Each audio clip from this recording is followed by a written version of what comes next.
அடுத்து uses of மே. மே எங்க use பண்றது, எப்ப யூஸ் பண்றதுன்னு பார்க்கலாம். மேக்கு மீனிங் இருக்கான்னா தனியா சொல்ல முடியாது, வாக்கியத்துல கலந்து வரும்போது மீனிங் உண்டு. எங்க யூஸ் பண்றதுன்னு பாருங்க. First, for probability of action. ஒரு செயல் நடக்கலாம் அல்லது நடக்காமல் போகலாம். இது போல சமயத்துல மே யூஸ் பண்ணலாம். எக்ஸாம்பிள் பாருங்க. It may rain today. மழை என்று பொழியலாம். பாருங்க, பொதுவாவே மழை பெய்யும்னு நிச்சயமா சொல்ல முடியாது.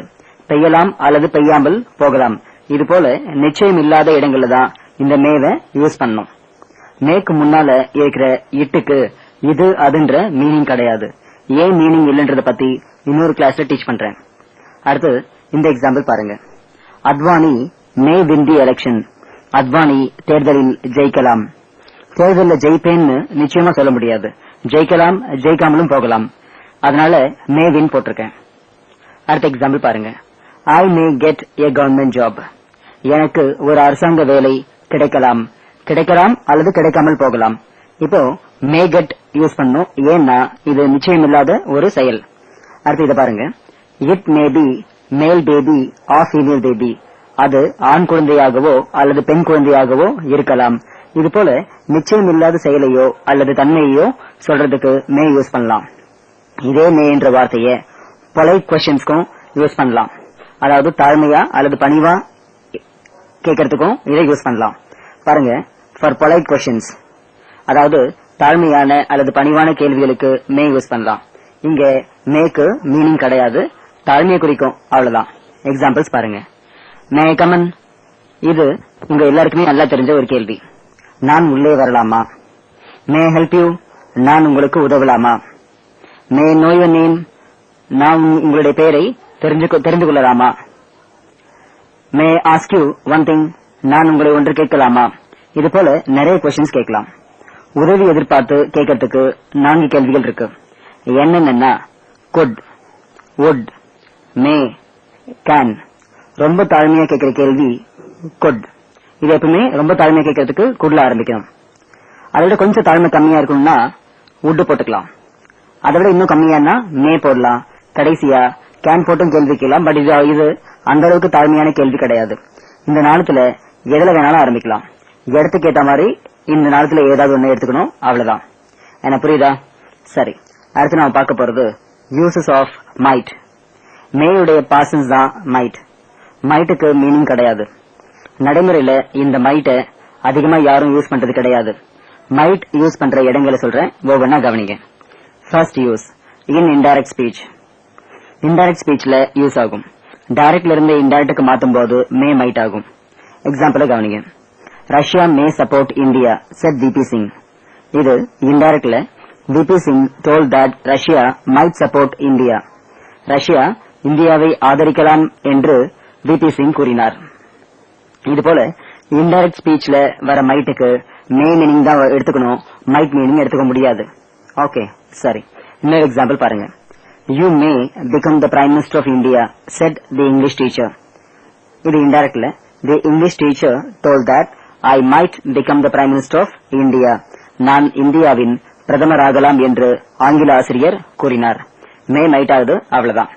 அடுத்து இதே மைட் வேற எங்க யூஸ் பண்றதுன்னு பார்க்க போறோம். புக்க பாருங்க. For probability of action. இந்த மைட் ஒரு செயல் நடக்கலாம் அல்லது நடக்காமையும் போகலாம். இது போல சமயங்கள்ல தான் மைட் யூஸ் பண்ணும். இந்த இடத்துல செயல் நடக்கக்கூடிய சாத்தியம் ரொம்ப ரொம்ப குறைவு. அதாவது ப்ராபபிலிட்டி அதிகம், பாசிபிலிட்டி ரொம்ப குறைச்சல். மைட் பாசன்ஸ்ல வரலாம். மைட்டுக்கு பக்கத்துல ஹேவ் வந்து வெர்ப் ஃபிஃப்த் ஃபார்ம் வந்து சென்டென்ஸ் வந்தா past tense. Might have verb fifth form. Example பாருங்க. அதாவது இப்படிதான் வரணும். பாசன்ஸ்ல முதல் மைட் வரும், ரெண்டாவது ஹேவ் வரும், மூணாவதா வெர்ப் ஃபிஃப்த் ஃபார்ம் வரும். எக்ஸாம்பிள் பாருங்க. somebody might have stolen it. அதை யாராவது திருடி இருக்கலாம். somebody would have stolen it னு சொன்னாலும் யாராவது அதை திருடி இருக்கலாம்னு சொன்னாலும் ஒரே மீனிங் தான். ஆனா might யூஸ் பண்ணும்போது திருடி இருக்கக்கூடிய சாத்தியம் ரொம்ப ரொம்ப குறைவு. would யூஸ் பண்ணும்போது திருடி இருக்கக்கூடிய சாத்தியம் கொஞ்சம் இருக்கு அப்படின்னு அர்த்தம். இதான் வித்தியாசம். இத பாருங்க. if you had joined there you might have learned a lot. நீ அங்கே சேர்ந்திருந்தால் நிறைய கற்றுக்கொண்டிருக்கலாம். he might have scored 90 marks. அவன் 90 மதிப்பெண்கள் எடுத்திருக்கலாம். பொதுவாவே வழக்கத்துல might யூஸ் பண்றது ரொம்ப ரேர். வரும்போது நான் சொல்லிக் கொடுத்த போல புரிஞ்சுக்கணும், அவ்வளவுதான். இதுக்கு மேல might பத்தி சொல்றதுக்கு எதுவும் இல்ல. ஒன்னு இன்டைரக்ட் ஸ்பீச்ல வரும், இன்னொன்னு பாசன்ஸ்ல வரும், அவ்வளவுதான். அடுத்து நான் பார்க்க போறது யூசஸ் ஆஃப் மஸ்ட். இந்த மஸ்ட்ன்ற வார்த்தைக்கு மீனிங் உண்டு. மஸ்ட் ஷுட்ட விட ரொம்ப ஸ்ட்ராங். மஸ்ட்னா கண்டிப்பாக வேண்டும், மஸ்ட் நாட்னா கண்டிப்பாக கூடாது, இதான் இதுக்கு தமிழ் அர்த்தம். அதே ஷுட்னா வேண்டும், ஷுட் நாட்னா கூடாது. இந்த must present tense, past tense, future tense மூணுலயும் யூஸ் பண்ணலாம். கொஸ்டின் வேணுமா, மஸ்ட முன்னால போட்டா கொஸ்டின் கிடைச்சிடும். டைரக்ட்ல இருந்து இன்டைரக்டுக்கு மாத்தும் போது மஸ்ட் மாறாது, அப்படியே வரும். ஃபர்ஸ்ட் இந்த மஸ்ட்ன்ற வார்த்தை பிரசன்ட் டென்ஸ்ல வர போல எக்ஸாம்பிள்ஸ் பார்க்கலாம். புக்க பாருங்க. ஃபார் கம்பல்ஷன், ஏதாவது ஒரு விஷயத்தை வலியுறுத்தி சொல்லும் பொழுது மஸ்ட் யூஸ் பண்ணலாம். எக்ஸாம்பிள்ஸ் பாருங்க. We must read many books. நாம் பல புத்தகங்களை கண்டிப்பாக படிக்க வேண்டும்.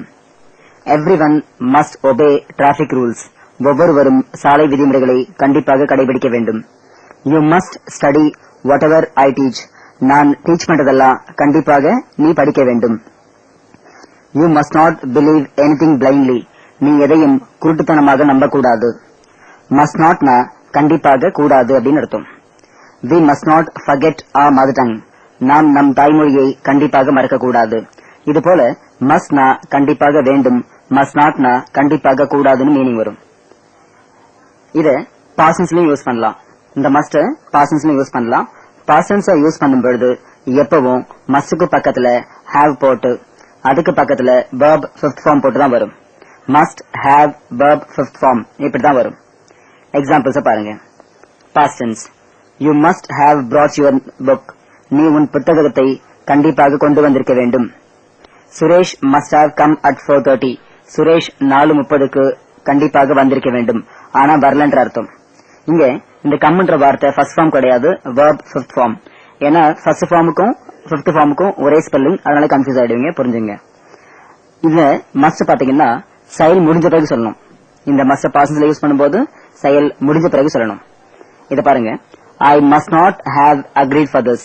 நான் இதற்கு ஒத்துக்கொண்டிருக்க கூடாது. Gandhiji must not have got us freedom. Gandhiji நமக்கு கண்டிப்பாக சுதந்திரம் வாங்கி தந்திருக்க கூடாது. இது போல must அல்லது must notக்கு பக்கத்துல have verb fifth form போட்டா பாசன்ஸ் கிடைச்சிடும். இது போல ரிட்டன் இங்கிலீஷ்ல அதிகமா வரும், ஸ்போக்கன்ல எப்பாவது ஒரு முறை வரும்.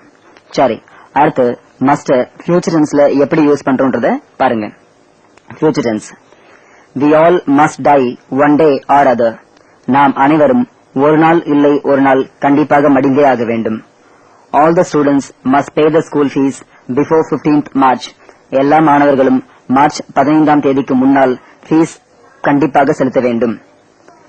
I must release the cassettes within April. நான் கேசட்டுகளை ஏப்ரல் மாதத்திற்கு முன்னால் கண்டிப்பாக வெளியிட வேண்டும். இது போல ஃபியூச்சர் டென்ஸ்லயும் யூஸ் பண்ணலாம். அதாவது present tense, past tense, future எல்லாத்துக்கும் இந்த மஸ்ட் யூஸ் பண்ணலாம். கொஸ்டின் வேணுமா, மஸ்ட முன்னால போட்டா கொஸ்டின் கிடைச்சிடும். இதுக்கு மேல மஸ்ட பத்தி சொல்றதுக்கு வேற எதுவும் விஷயம் இல்ல. இன்னொன்னு, மஸ்ட்னா அவசியம் கூட இதுக்கு இன்னொரு மீனிங் உண்டு. இட் இஸ் மஸ்ட்னா இது அவசியம். ஐடென்டிட்டி கார்டு இஸ் மஸ்ட்னா அடையாள அட்டை அவசியம். எக்ஸ்ரே இஸ் மஸ்ட்னா எக்ஸ்ரே அவசியம். இப்படிதான் மீனிங் வரும். என்ன புரியுதா? ஓகே, அடுத்து நாம் பார்க்க போறது யூசஸ் ஆஃப் நீட். இந்த நீட்ன்ற வார்த்தை ஆக்சிலரியாவும் வரலாம், மெயின் வெர்பாவும் வரலாம். முதல்ல ஆக்சிலரியா வரத பார்க்கலாம். ஃபர்ஸ்ட் பாருங்க. ஆஸ் an auxiliary, ஆக்சிலரியா வரும்பொழுது எப்பவும் நீடுக்கு பக்கத்துல நாட் வரும். அதாவது நீட் நாட் அப்படின்னு வரும். நாட் இல்லாம நீட் தனியா வராது. நீட் நாட் அப்படின்னா தேவையில்லைன்னு அர்த்தம். எக்ஸாம்பிள்ஸ் பாருங்க. யூ நீட் நாட் வரி, நீ கவலைப்பட தேவையில்லை. யூ நீட் நாட் எக்ஸ்பிளைன், நீ விவரிக்க தேவையில்லை. ஐ நீட் நாட் ஆஸ்கம், நான் அவனை கேட்க தேவையில்லை. we need not give you bribe, நாங்கள் உங்களுக்கு லஞ்சம் கொடுக்க தேவையில்லை. இது போல நிறைய எக்ஸாம்பிள்ஸ் கொடுக்கலாம். இது போல கொடுத்துட்டே போலாம். அடுத்து இதே நீட் மெயின் வெர்பா வரும்பொழுது இதுக்கு 5 ஃபார்ம்ஸ் உண்டு. புக்க பாருங்க.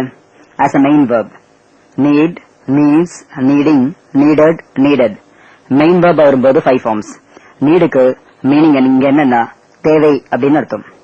எக்ஸாம்பிள்ஸ் பாருங்க. ஐ நீட் யுவர் சப்போர்ட், எனக்கு உன்னுடைய ஆதரவு தேவை.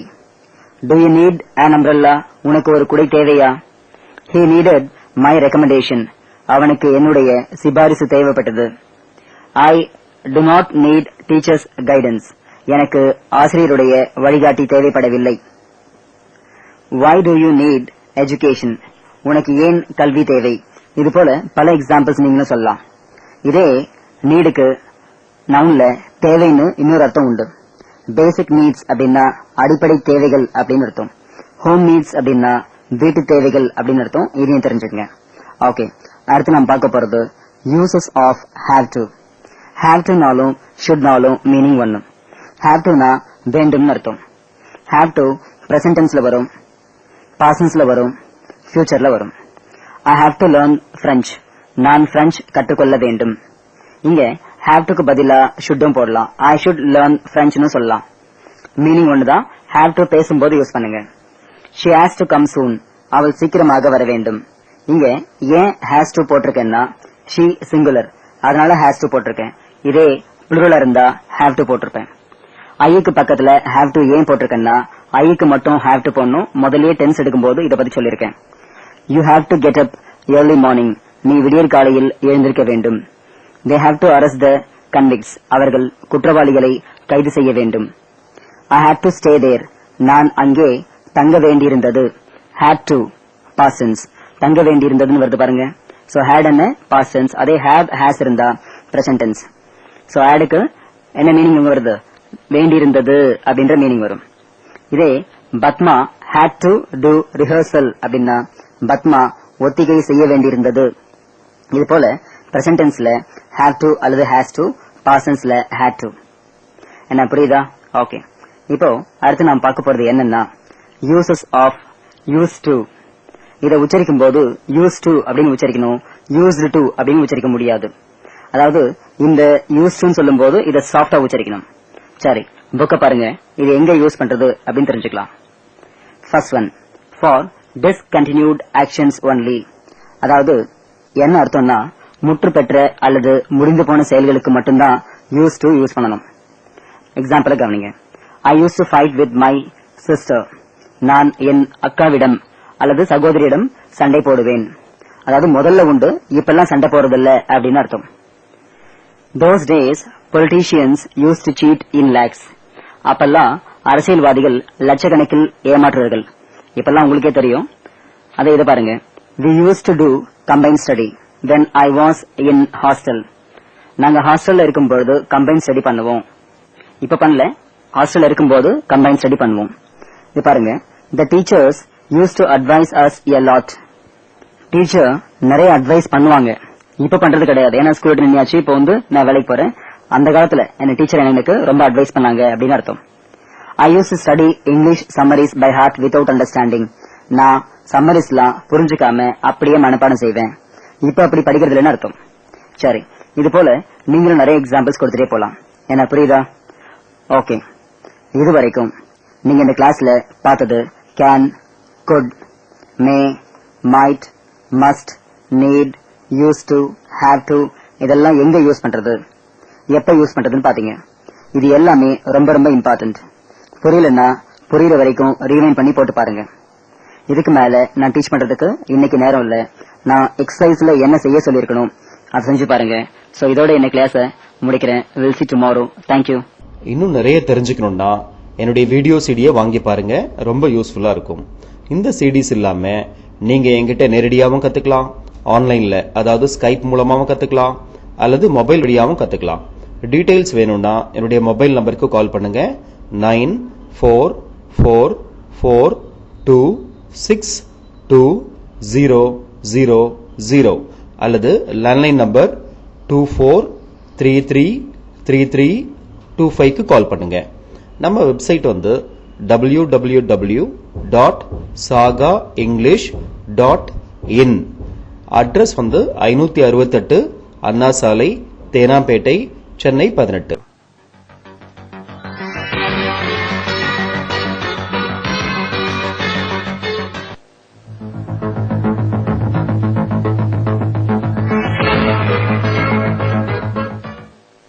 சாகா வழங்கும் spoken English course.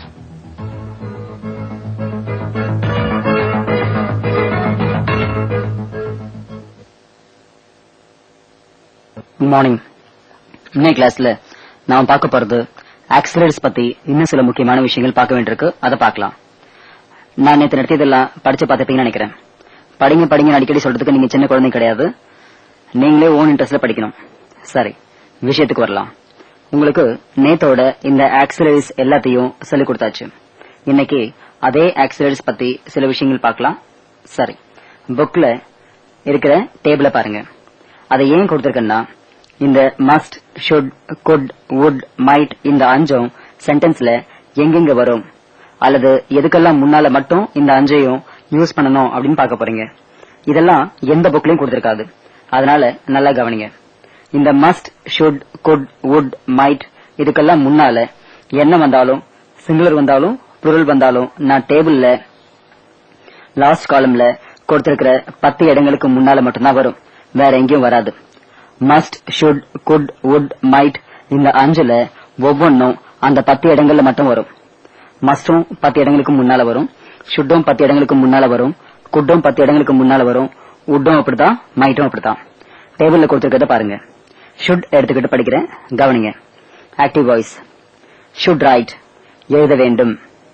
Should be studying படித்துக் கொண்டிருக்க வேண்டும். ஷுட் ஹவ் சீன் பார்த்திருக்க வேண்டும். ஷுட் ஹவ் பீன் திங்கிங் நினைத்துக் கொண்டே இருக்க வேண்டும். பாசிவ்ல பாருங்க. ஷுட் பி கிவன் கொடுக்கப்பட வேண்டும். ஷுட் ஹவ் பீன் புரோக்கன் உடைக்கப்பட்டிருக்க வேண்டும்.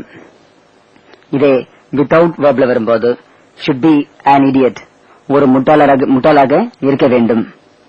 ஷுட் பி ஹானஸ்ட் நேர்மையாக இருக்க வேண்டும்.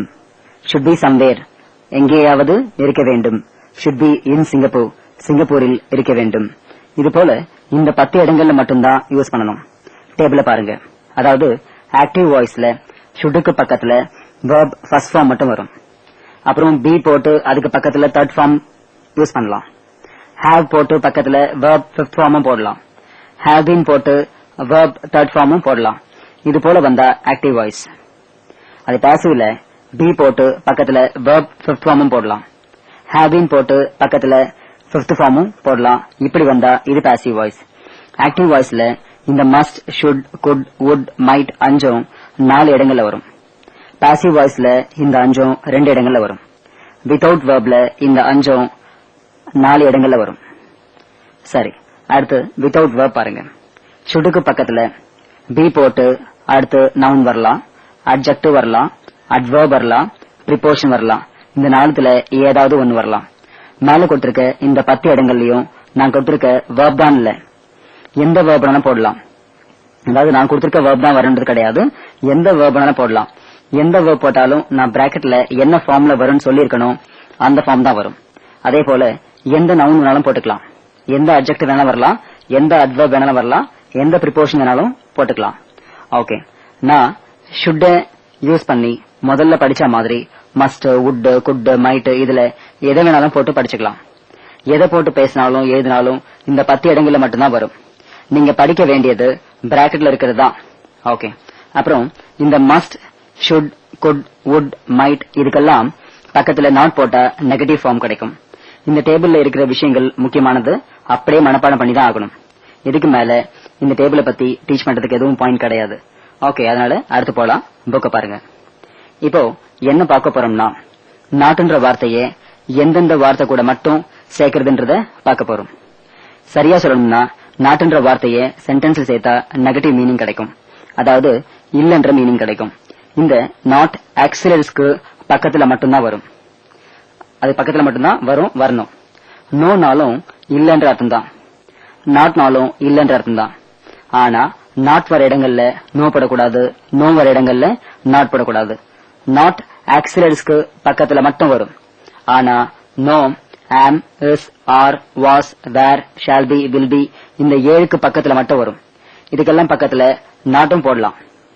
ஓகே, இங்கிலீஷ் பேசும்பொழுது எழுதும்போது இந்த நாட்டை தனியாவும் போடலாம், அல்லது ஆக்சிலரிஸ் கூட சேர்த்தும் சொல்லலாம். உங்க புக்ல எதுக்கு பக்கத்துல மட்டும் நாட் வரும், எப்படி ஆக்சிலரிஸ் சேர்த்து ஒரே வார்த்தையை உச்சரிக்கிறதுன்னு போட்டிருக்கேன், கவனிங்க. உச்சரிப்பை கவனிச்சு நீங்களும் அதே போல சரியா உச்சரிக்க முயற்சி பண்ணணும். ஓகே, கவனிங்க. Short forms: do not, don't, does not, doesn't, am not, ain't, is not, isn't, are not, aren't, have not, haven't, has not, hasn't, did not, didn't னு சொல்லலாம். அதாவது did not didn't னு சொல்லலாம், didn't னு சொல்லலாம். அடுத்து was not, wasn't, were not, weren't, had not, hadn't, will not, won't, cannot, can't, shall not, shan't, should not, shouldn't, would not, wouldn't, could not, couldn't, must not, mustn't, may not, mayn't, need not, needn't, might not, mightn't, use not to எப்படி வரும்னா using to அப்படின்னு வரும். மேல கொடுத்திருக்க இந்த வார்த்தைகள் கூட not மட்டும்தான் சேர்க்கணும். அதாவது இல்ல எப்படியும் சொல்லலாம், நாட் எது கூட வரும்னா மேல கொடுத்திருக்க வார்த்தை கூட மட்டும்தான் வரும், வேற எங்கேயும் நாட் வராது. இன்னொரு முக்கியமான விஷயம், இந்த short forms don't, doesn't, can't இதெல்லாம் பேசும்போது மட்டும் யூஸ் பண்ணணும். எழுதும்போது ஷார்ட் ஃபார்ம்ஸ் யூஸ் பண்ணக்கூடாது, முழுசா எழுதணும். do not, does not, cannot இப்படிதான் எழுதணும். அதே உங்க பர்சனல் லெட்டர்ஸ் எல்லாம் எழுதும் பொழுது அதுல மட்டும் இந்த ஷார்ட் ஃபார்ம்ஸ் யூஸ் பண்ணிக்கலாம். மத்தபடி மீட்டிங்ல, கான்பரன்ஸ்ல பேசும்போது கூட இந்த ஷார்ட் ஃபார்ம்ஸ் யூஸ் பண்ணக்கூடாது. மத்த இடங்கள்ல கேஷுவலா பேசும்போது ஷார்ட் ஃபார்ம்ஸ் யூஸ் பண்ணிக்கலாம். என்ன புரியுதா? இதெல்லாம் ஸ்போக்கன் இங்கிலீஷ்க்கு தேவைப்படுற முக்கியமான விஷயங்கள். இன்னும் நிறைய சொல்ல போறேன், அதை பத்தி கவனிக்கலாம் இந்த கிளாஸ்ல. இப்போ நாம பார்க்க போறது how to give short answers in spoken English. அதாவது இங்கிலீஷ்ல ஆன்சர்ஸ் பண்ணும்பொழுது சுருக்கமா சொல்றது எப்படின்னு பார்க்க போறோம். மொத்தம் 31 கேள்விகளுக்கு மட்டும்தான் எஸ் ஆர் நோன்னு ஆன்சர் பண்ண முடியும். இந்த yes or no type question மட்டும்தான் சுருக்கமான பதில் சொல்ல முடியும். அதாவது எஸ் ஆர் நோ டைப் கொஸ்டினுக்கு மட்டும்தான் சுருக்கமான பதில் சொல்ல முடியும். இந்த yes or no type question என்னென்னு உங்களுக்கே தெரியும். அதாவது 10th சென்டர் பாடம் பார்த்த பொழுது 22 கொஸ்டின்ஸ் பாத்தீங்க. Plus can, may, should, would, could, might, must, need, used to இதெல்லாம் yes or no type questions தான். மத்த கேள்விகளுக்கெல்லாம் எஸ் நோ ஆன்சர் பண்ண முடியாது, நோ ஆன்சர் பண்ண முடியாது. சரி, இப்ப விஷயத்துக்கு வரலாம். தமிழ்லயும் பேசும்போது சுருக்கமான பதில் தான் யூஸ் பண்ணுவோம். கவனிங்க. இப்படி ஒரு கேள்வி கேட்கும்போது, நீ, உங்க அப்பா, அண்ணன், அம்மா, தங்கச்சி எல்லாரும் சாமி தேட்டருக்கு போனீங்களா? பதில்ல ஆமா, நான், எங்க அப்பா, அண்ணன், அம்மா, தங்கச்சி எல்லாரும் சாமி தியேட்டருக்கு படம் பார்க்க போனோம். இப்படியே பேசுவோம். யோசிச்சு பாருங்க. இதை நோன்னு சொல்லும் போது நான், எங்க அப்பா, அண்ணன், அம்மா, தங்கச்சி எல்லாரும் சாமி தியேட்டருக்கு போல இப்படியே பேசுவோம், பேச மாட்டோமே. அப்ப எப்படி சொல்லுவோம் பதில் அப்படின்னா, என்ன, ஆமா போனோம், இல்ல போல, இப்படித்தானே பதில் சொல்லுவோம். இதே போலதான் இங்கிலீஷ்லயும் சுருக்கமா பதில் சொல்லலாம். do you go to college daily அப்படின்னா ஆன்சர்ல yes, I go to college dailyன்னு சொல்லலாம். அல்லது எஸ், ஐ டூன்னு சுருக்கமாவும் சொல்லலாம். இன்னும் சுருக்கமாவும் சொல்லலாம், எஸ்ன்னு சொல்லலாம், யா அப்படின்னு சொல்லலாம். அதே நோன்னு சொல்லும் பொழுது, விரிவா நோன்னு சொல்லும் பொழுது என்ன முழுசா பதில் எப்படி வரும்? No, I do not go to college every day இப்படின்னு வரும். நோ, ஐ டோன்ட்னு சொல்லலாம் ரொம்ப சுருக்கமா. இன்னும் சுருக்கமா நோன்னு சொல்லலாம், நேன்னு சொல்லலாம். யாக்கு ஆப்போசிட் நே, நேனா இல்லை அப்படின்னு அர்த்தம். இது போல எப்படி வேணாலும் இதுக்கு ஆன்சர் பண்ணலாம். Yes or no type question எல்லாத்துக்கும் இது போல ஆன்சர் பண்ண முடியும். ஷார்ட் ஆன்சர் அமைக்கிறது ரொம்ப சிம்பிள். கவனிக்க. எப்படி அமைக்கணும்னா, கேள்வி வார்த்தை தான் ஆன்சர்ல கடைசி வார்த்தையா இருக்கும். அல்லது இப்படியும் சொல்லலாம், ஆக்சிலரிஸ் தான் ஆன்சர்ல கடைசி வார்த்தையா இருக்கணும். எக்ஸாம்பிள்ஸ் பார்த்தா உங்களுக்கு நல்லா புரியும். புக்க பாருங்க. Do you understand? இதுக்கு பதில் வரும்போது yes, I do. No, I don't. இந்த ஷார்ட் ஆன்சர்ஸ் கவனிங்க. இங்க கேள்வி வார்த்தை என்ன? do. பாருங்க, அதாவது அந்த do தான் ஆன்சர்ல கடைசி வார்த்தையா வந்திருக்கு. இப்படித்தான் வரும். இத பாருங்க. does Sumathi play with me? yes, she does. no, she doesn't. இங்க does கேள்வி வார்த்தை, அதனால ஆன்சர்ல does கடைசி வார்த்தையா வந்திருக்கு. இங்க is கேள்வி வார்த்தை. எங்க எக்ஸாம்பிள் பாருங்க. is your father working? yes, he is. no, he isn't. இங்க is கேள்வி வார்த்தை, அதனால ஆன்சர்ல is கடைசியா வந்திருக்கு. இத பாருங்க. did you reserve the ticket for Titanic? Yes I did, no I didn't. இங்க டிட் தான் கேள்வி வார்த்தை, அதனால ஆன்சர்ல டிட் கடைசி வார்த்தையா வந்திருக்கு. இத பாருங்க, can we buy a ground at Poets Garden? Yes we can, no we can't. கேள்வி வார்த்தை கேன், அதனால ஆன்சர்ல கேன் கடைசி வார்த்தையா வந்திருக்கு. ஓகே, அடுத்து பாருங்க, will you be careful? Yes I'll be, no I won't be. இங்க கேள்வி வார்த்தை will கிடையாது, will be, அதனாலதான் will be ஆன்சர்ல கடைசி வார்த்தையா வந்திருக்கு. இது போல இடங்கள்ல கொஞ்சம் கேர்ஃபுல்லா இருக்கணும். என்ன புரியுதா? இப்ப நீங்க எக்ஸாம்பிள்ஸ்ல பார்த்த மாதிரி தான் 31 எஸ் ஆர் நோ டைப் கொஸ்டின்ஸ்க்கும் ஆன்சர் பண்ணணும். புரியும்னு நினைக்கிறேன். ஓகே, இன்னொரு விஷயம், இது போல ஷார்ட் ஆன்சர்ஸ் எல்லாம் ஸ்போக்கன் இங்கிலீஷ்ல மட்டும்தான் யூஸ் பண்ணணும். அதே சமயத்துல மீட்டிங்ல கான்ஃபரன்ஸ்ல பேசும்பொழுது முழுசா ஆன்சர் பண்ணணும். எழுதும்போது இது போல சுருக்கமா ஆன்சர் பண்ணக்கூடாது, முழுசா எழுதணும். எக்ஸாம்ஸ்ல கொஸ்டின் கேட்டா இப்படி ஆன்சர் பண்ணக்கூடாது, முழுசா எழுதணும். அதே உங்க பர்சனல் லெட்டர்ஸ்ல வேணா ஷார்ட் ஃபார்ம்ல எழுதிக்கலாம். ஸ்போக்கன் இங்கிலீஷ் தான் இதை யூஸ் பண்ணணும், வேற எங்கேயும் யூஸ் பண்ணக்கூடாது. ரொம்ப ரொம்ப முக்கியம். ஓகே, இதெல்லாம் ஸ்போக்கன் இங்கிலீஷ்க்கு தேவையான ரொம்ப முக்கியமான விஷயங்கள். ஓகே, நான் மேல சொல்லி கொடுத்த போலதான் யூஸ் பண்ணணும். பட் நடைமுறையில இப்படி பல பேர் யூஸ் பண்றது கிடையாது. என்ன சொல்லுவாங்க? எஸ், யா, நோ இப்படிதான் பேசுறாங்க. இதெல்லாம் ஆக்சுவலா பாத்தீங்கன்னா இதெல்லாம் உண்மையான ஷார்ட் ஆன்சர்ஸ் கிடையாது.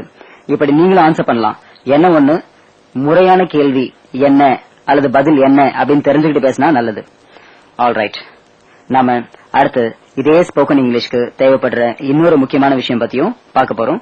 புக்க பாருங்க. How to form negative questions in spoken English. அதாவது நெகட்டிவ் கொஸ்டின்ஸ் எப்படி கேட்கறதுன்னு பார்க்க போறோம். கேள்வி கேட்கும் போதே இல்லையான்னு எப்படி கேட்கறது அப்படின்றத பார்க்க போறோம். சாப்பிடலையா, தூங்கலையா, காது கேட்கலையா, கல்யாணம் ஆகலையா, நீ வரலையா, இது போல கேட்கறது எல்லாமே நெகட்டிவ் கொஸ்டின்ஸ். இதையே இங்கிலீஷ்ல எப்படி கேட்கறதுன்னு பார்க்க போறோம். நெகட்டிவ் கொஸ்டின்ஸ் பத்தி டென்ஸ்ன்ற பாடம் நடத்தும் போதே நடத்திருக்கேன், ஞாபகம் இருக்கா? அங்க எழுதும் போது நெகட்டிவ் கொஸ்டின்ஸ் எப்படி வரும்னு கத்துக்கிட்டீங்க. இப்ப பார்க்க போறது ஸ்போக்கன் இங்கிலீஷ்ல, அதாவது இங்கிலீஷ் பேசும்போது நெகட்டிவ் கொஸ்டின்ஸ் எப்படி கேட்கறதுன்றத பார்க்க போறோம். சரி, புக்ல என்ன எக்ஸாம்பிள்ஸ் கொடுத்திருக்கேன் பாருங்க. டோன்ட் யூ கம், நீ வரமாட்டையா, இப்படிதான் பேசும்போது கேட்கணும். டு யூ நாட் கம், இப்படி எழுதுனா இது ரிட்டன் இங்கிலீஷ். அதாவது எழுதுறதுக்கு டு யூ நாட் கம் அப்படின்னு எழுதணும். மீனிங்லாம் ஒண்ணுதான். அதாவது பேசும்போது நாட்ட முதல் வார்த்தை கூட சேர்த்துடணும், அதாவது ஆக்சிலரிஸ் கூட சேர்த்துடணும். அதை எழுதும்போது தனியா எழுதணும். அடுத்து பாருங்க, ஷுட் ஐ அட்வைஸ் யூ, நான் உனக்கு அட்வைஸ் செய்யக்கூடாதா, பேசும்போது இப்படி. அதை எழுதும்போது should I not advice you, should I not advice you, நாட்ட கேள்வி வார்த்தை கூட இங்க சேர்க்க கூடாது எப்பவும் எழுதும்போது. இத பாருங்க, didn't it bite, அது உன்னை கடிக்கவில்லையா, பேசும்போது இப்படி. எழுதும்போது did it not bite, ரெண்டுக்கும் மீனிங் ஒண்ணுதான். ஓகே, இத பாருங்க, won't you go there, நீ அங்கே போக மாட்டாயா, பேசும்போது இப்படி. எழுதும்போது will you not go there அப்படின்னு எழுதணும். இத பாருங்க, can't you sit for some time, கொஞ்ச நேரம் உட்கார முடியாதா, இதை எழுதும்போது can you not sit for some time அப்படின்னு வரும், மீனிங் ஒண்ணுதான். கடைசியா இந்த எக்ஸாம்பிள் பாத்துருங்க. doesn't he smoke, அவன் புகை குடிப்பதில்லையா, எழுதும்போது எப்படின்னு உங்களுக்கே தெரியும். இது போல இருக்கிற எல்லா 32 கொஸ்டின்ஸ்க்கும் நெகட்டிவ் கொஸ்டின் ஃபார்ம் பண்ண முடியும். என்ன புரியுதா? எக்ஸாம்பிள்ஸ்ல